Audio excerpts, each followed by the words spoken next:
Hi there, my name is Angie Obwaka and you're watching CITAM ChurchOnline.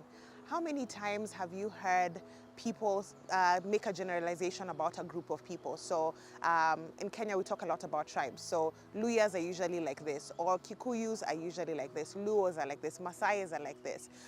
Moving beyond tribes, it's even church and church denominations. Watu wa CITAM wanakuanga hivi. The Baptists are usually like this. Actually, that person goes to Actually, that person is from Assemblies of God. That particular church, this and the other. And it might be something positive, something negative. As human beings, we're so prone to generalization. And it's a way and a mechanism that our brains use to be able to arrange information. So on one hand, it's a very normal and natural thing and a good thing.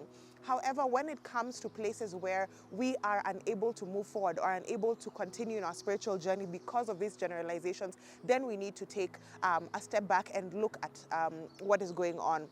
Many times we hear stories about Christians or people who have been part of the church who decide to leave the church because of some way that people in the church have acted. So somebody deceives you, or somebody is not honorable, or somebody does not keep their word or hurts you in the church, and that mistake or that charge is put on God.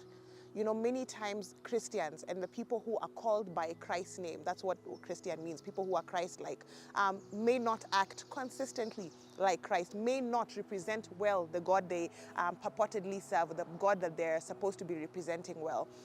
Might you be in a place, might you be in a space, might you know somebody who is charging God for mistakes that other people have made. Just because people are imperfect doesn't mean that God is imperfect. Just because people are unreliable, because people have let you down, doesn't mean that God will let you down.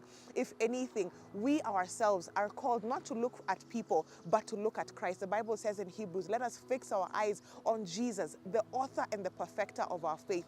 He who ran his race so clearly and so surely, setting his eyes on the joy to come and just laying aside every other distraction is what the Bible calls us to do.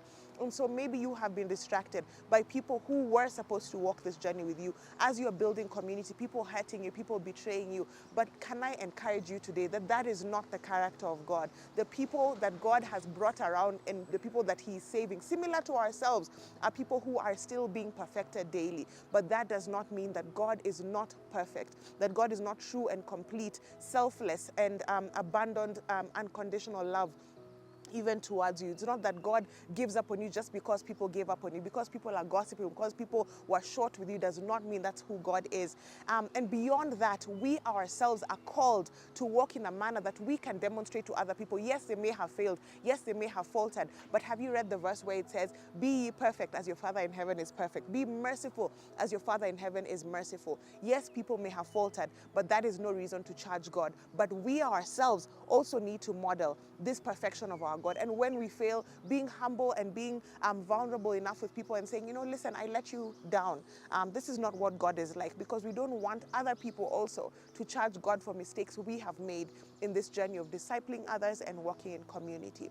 So God bless you. May God encourage you. May God heal you if you are there feeling hurt by the people who are supposed to love you and demonstrate Christ. But remember, do not charge God for the mistakes and for the weaknesses of humanity, because God is God. God is perfect. God is love. God is for you. God is all the things you hope for and even so much more. God bless you. We'll see you next time.